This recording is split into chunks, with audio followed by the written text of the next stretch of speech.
Hello and welcome to the Nutrition Diva podcast. I'm your host, Monica Reinagel, and this week we're talking about cholesterol. Too much cholesterol can be bad for your heart, but might it be good for your brain? We spend most of our adult lives monitoring our cholesterol levels, making sure that they don't get too high. And if they do get above a certain number, our doctors are likely to put us on cholesterol-lowering drugs called statins. These drugs have a long track record of reducing deaths from heart disease. Now, statin use also appears to reduce the risk of dementia later in life, although it's not clear how much of this is due to its cholesterol-lowering effects.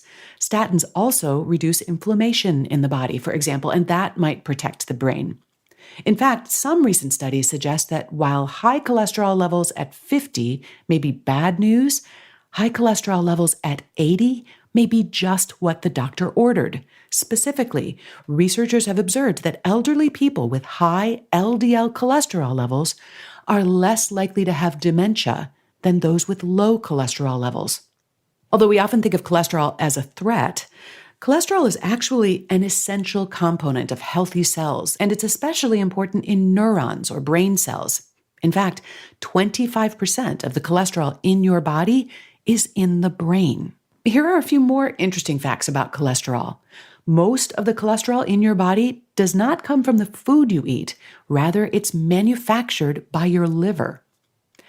Eating foods that are high in cholesterol, such as eggs and shrimp, does not have a major impact on your blood cholesterol levels. Eating foods that are high in saturated fat, on the other hand, does tend to increase blood cholesterol levels. Now, that doesn't necessarily mean that eating more saturated fat is a good way to protect yourself against dementia. Paradoxically, although high cholesterol when you're elderly might be protective, high cholesterol levels at midlife tend to be associated with a higher risk of dementia later on in life. For one thing, diets high in saturated fat tend to increase inflammation in the body, which over the long term may increase your risk of developing Alzheimer's or dementia. There are still a lot of gaps in our understanding of the relationship between cholesterol and dementia. For example, certain genes that are associated with a higher risk of Alzheimer's are also involved in how the body processes cholesterol. And the link between higher cholesterol in midlife and higher risk of dementia later on is clouded by other factors. People with high cholesterol levels often have diabetes or high blood pressure as well, and those conditions also increase the risk of dementia. It's possible that the correlation between cholesterol levels and dementia risk is more circumstantial evidence than smoking gun.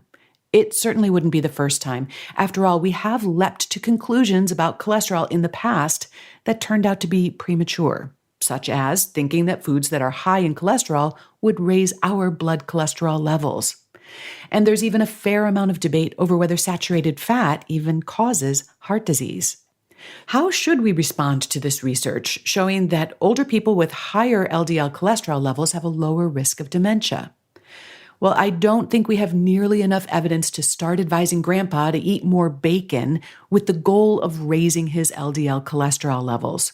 As with younger and middle-aged people, I still think the best advice is to balance your intake of saturated fats with unsaturated fats, such as those found in olive oil, avocados, fish, and nuts.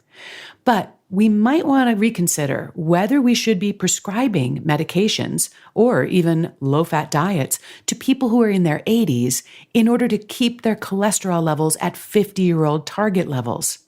In fact, research has shown that giving statins to older people who have elevated cholesterol but no other signs of heart disease doesn't have any benefit at all. In fact, it may sometimes do some harm. As our population gets older and lives longer, it's becoming clear that it doesn't make sense to lump everyone over the age of 18 into a single category in terms of our health benchmarks, laboratory values, medication, and nutrition recommendations. The nutritional needs of a 70-year-old are a lot different than those of a 30-year-old.